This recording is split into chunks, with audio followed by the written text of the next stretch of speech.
Vasanth TV ரசிகர்களுக்கு வணக்கம். இன்னைக்கும் நம்மளுடைய தெரிந்து கொள்வோம் நிகழ்ச்சியில் தெரியாத பல விஷயங்களை தான் தெரிஞ்சுக்க போகிறோம்.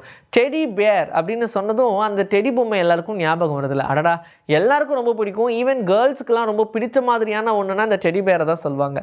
ஆனால் இந்த டெடி பேர் எப்படி உருவாச்சு? ஏன்னா அப்படி இருக்கக்கூடிய டெடி பேருக்கும் நம்ம ரியலாக பார்க்கக்கூடிய பேருக்கும் நிறைய வித்தியாசங்கள் இருக்கும். ஆனால் எப்படி இந்த டெடி பேர் உருவாச்சு அப்படின்றது என்னைக்காச்சும் உங்களுக்கு தெரிஞ்சிருக்கா? இல்லை நீங்கள் எங்கேயாச்சும் கேள்விப்பட்டிருக்கீங்களா? 1902 டெடி ரோஸ்வெல் அப்படின்ற ஒருத்தர், அவர் ரொம்ப ரொம்ப பாப்புலரான ஒரு கைன்னு வச்சுக்கோங்க. அரசாங்கமே கிட்டத்தட்ட அவருடைய கையில் தான் இருக்குது அப்படின்ற மாதிரி ஒரு பவர்ஃபுல்லான நபர். அவர் என்ன பண்ணியிருக்காரு, ஒரு நாள் அது வேட்டையாடுறதுக்காக போயிருக்காரு, ஏதாவது ஒரு விலங்கு மாட்டோன்னு. ஆனால் அவர் நேரம் பார்த்து எந்த விலங்கும் மாட்டல. எந்த கரடியெல்லாம் மாட்டதும் அதெல்லாம் ஷூட் பண்ணி பார்க்குறாரு, எல்லாமே மிஸ் ஆயிடுச்சு. அந்த குட்டி கரடி இவங்களை பார்த்து ஓடி ஒளிஞ்சதும் பேசாமல் இதை வேட்டையாடிட்டு நம்ம வேட்டையாடணும்னு சொல்லிடலாமா அப்படின்ற மாதிரி பிளான் பண்ணாங்க. பட் அதுக்கு டெடி ரோஸ்வெல் முடியவே முடியாது அப்படின்னு சொல்லிட்டாங்க. நான் வேட்டையாடினா மட்டும்தான் நான் வேட்டையாடணும்னு சொல்லுவேன் அப்படின்னு. ஸோ இந்த ஒரு விஷயம் பார்த்தீங்கன்னா அப்போ மீடியாவில் சென்சேஷனாக ஆரம்பிச்சிருச்சு.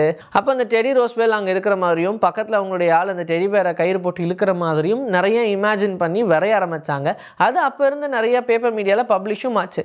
இதை பார்த்ததுக்கப்புறமா சாக்லேட் கேண்டீஸ் எல்லாம் சேல் பண்ணுற ஒருத்தர் பேசாமல் இது ரொம்ப அழகாக இருக்குது, இதை வச்சு நம்ம இவங்களே பிராண்டாக பண்ணி வித்துட்டா என்ன அப்படின்னு சொல்லி அழகாக காட்டன்லாம் வச்சு அங்கே என்ன டெடி பேர் ரொம்ப ஃபேமஸ் ஆச்சோ, அதாவது நான் சொல்கிற மாதிரி அந்த கரடி பொம்மையாக வரைஞ்சிருந்தது எப்படி ஃபேமஸ் ஆச்சோ அதே மாதிரியான ஒரு பொம்மையை பண்ணி அப்படியே அவங்களே கேண்டி ஷாப்பில் வச்சுட்டாங்க.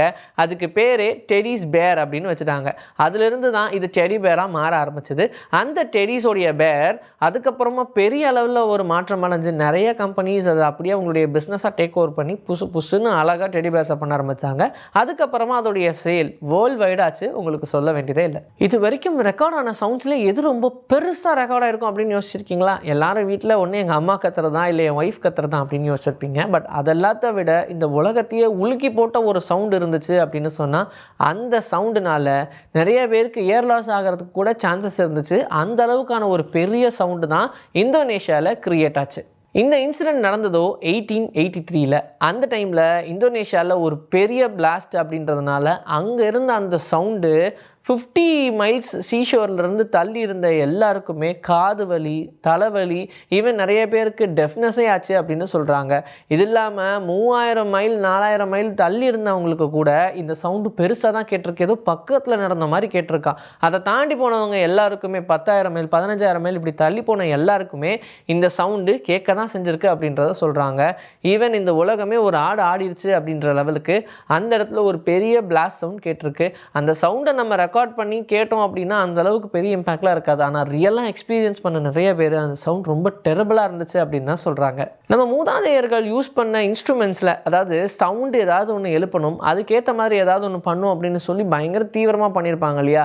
அதில் ஒரு விஷயம் கரடியோடைய எலும்பை வச்சு பண்ண ஒரு இன்ஸ்ட்ருமெண்ட் தான். ஈவன் அந்த இன்ஸ்ட்ருமெண்ட்டை எப்போ கூட ட்ரை பண்ணாங்க, அது நல்லா தான் ஒர்க் அவுட் ஆச்சு. அதுதான் சயின்டிஃபிக்கலி மேபி ஒரு ஃபஸ்ட் இன்ஸ்ட்ருமெண்ட்டாக இருக்குமோ அப்படின்ற மாதிரிலாம் நிறைய பேருக்கு சந்தேகம் வந்துச்சுன்னு வச்சுக்கோங்க. ஏன்னா அந்த அளவுக்கு அதை ரொம்ப துல்லியமாக பண்ணியிருப்பாங்க. கரெக்டான வரிசையில் கரெக்டாக நம்மளுடைய வாய் வைக்கிற மாதிரி அதுக்கேற்ற மாதிரியான ஹோல்ஸ், அது எப்படி சவுண்டை ப்ரொடியூஸ் பண்ணும் அப்படின்னு. ஈவன் அந்த மாதிரியான போன்ஸ் எல்லாத்துக்குமே ரொம்ப முக்கியமான ஒரு விஷயமா இருந்தது என்னென்னா, போன்ஸ் எல்லாம் தனியாக எடுத்து அதை அழகாக ஷேப் பண்ணி அதுக்கப்புறமா அதை ரீயூஸ் பண்ணுற மாதிரி தான் ரெடி பண்ணியிருந்தாங்க. ஈவன் அவங்க எழுப்பின சவுண்டுக்கும் இப்போ உருவாக்கின அதே மாதிரியான இன்ஸ்ட்ருமெண்ட்டோடைய சவுண்டுக்கும் வித்தியாசம் எங்கே இருக்குது அப்படின்னு கண்டுபிடிச்ச போது கூட அந்த இன்ஸ்ட்ருமெண்ட்டில் நிறையா அந்த ஹைனாஸ் அப்படின்னு சொல்லுவாங்க இல்லையா, அந்த மிருகம் அந்த கரடியை கழிச்சிருச்சுன்னா அதில் வந்திருக்கக்கூடிய ஒரு சின்ன பிரேக்னால, எலும்பு பிரேக்னால அந்த சவுண்டில் மேசிவ் டிஃப்ரென்ஸ் இருக்குது அப்படின்றதையும் கண்டுபிடிச்சிருந்தாங்க. ஸோ கரடியோடைய எலும்புலேருந்து கண்டுபிடிச்ச இன்ஸ்ட்ருமெண்ட்டை அதிகமாக யூஸ் பண்ணியிருக்காங்க. அது வெறும் இசையாக இல்லாமல் அது ஒரு பெரிய நோட்டிஃபிகேஷனாகவே அந்த காலத்தில் இருந்திருக்கு. மூவிஸில் அனிமேஷன்ஸ்லாம் நம்ம பார்க்குற மாதிரி ரெயின் ட்ராப்ஸ் இருக்குல்ல, மலை துளிகள், அதெல்லாம் அந்த ட்ராப் மாதிரியான இருக்கிற ஷேப்லேயே இருக்காது அப்படின்னு தான் சொல்கிறாங்க. மோரோவர் ரவுண்ட் ஷேப்பில் இருக்கும், இல்லை ஹாம்பர்கர் ஷேப்பில் இருக்கும். அதாவது கொஞ்சம் அந்த ரவுண்டை ஸ்குவீஸ் பண்ணால் எந்த மாதிரி இருக்கும் அந்த மாதிரியான ஷேப்பில் தான் இருக்குமே தவிர்த்து நீங்கள் நினைக்கிற மாதிரி அந்த ட்ராப் ஷேப்பில் இருக்காது அப்படின்னு தான் சொல்கிறாங்க. ட்ராப் ஷேப்பில் இருக்கிறது அப்படின்றது மோரோவர் நம்ம பார்க்கக்கூடிய அந்த பைப்லேருந்து ஒரு லீக் ஆகக்கூடிய தண்ணி இதெல்லாம் ட்ராப்பில் இருக்கும். ஏன்னா அங்கேருந்து ஒரு சக்ஷன் இருக்குது, அதுக்கப்புறமா கீழே கிராவிட்டி இருக்குது, அந்த கிராவிடேஷனல் ஃபோர்ஸுக்காக அது அப்படிப்பட்ட ஒரு ஷேப்பை கிரியேட் பண்ணுது.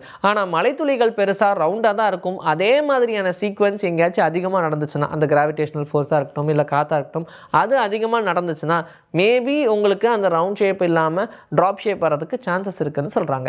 யூனிகார்ன் அப்படின்னு சொல்லும்போதே அது ஒரு யூனிக்கானது. ஆக்சுவலாக அப்படி ஒரு விஷயமே இல்லைனாலும் மனிதர்களுடைய கற்பனையால் உருவாக்கப்பட்டது தான் அந்த யூனிகார்ன் அப்படின்னு சொல்லலாம். அந்த யூனிகார்ன் எல்லாருக்கும் ரொம்ப பிடிக்கும். ஈவன் நிறைய புராணங்களில் கூட அந்த யூனிகார்ன் இருக்குது அப்படின்னு ஒவ்வொரு ரிலிஜியஸில் ஒவ்வொரு மாதிரி நம்பப்படுது. அந்த யூனிகார்னை ஒரு கண்ட்ரியோடைய நேஷ்னல் அனிமலாக இப்போ வரைக்கும் வச்சுருக்காங்க. அதுதான் ஸ்காட்லாந்து. ஸ்காட்லாண்டோடைய நேஷ்னல் அனிமல் எது அப்படின்னு கேட்டால் யூனிகார்ன்னு சொல்லுவாங்க. ரொம்பவே யூனிக்காக இருக்குல்ல. இன்றைக்கி நம்மளுடைய தெரிந்து கொள்வோம் நிகழ்ச்சியில் தெரியாத பல விஷயங்களை தெரிஞ்சுக்கிட்டோம். இதே மாதிரி சூப்பரான கண்டென்ட்டோட உங்களை நான் வந்து சந்திக்கிறேன். Until then, this is bye from Vijayashree. Take care.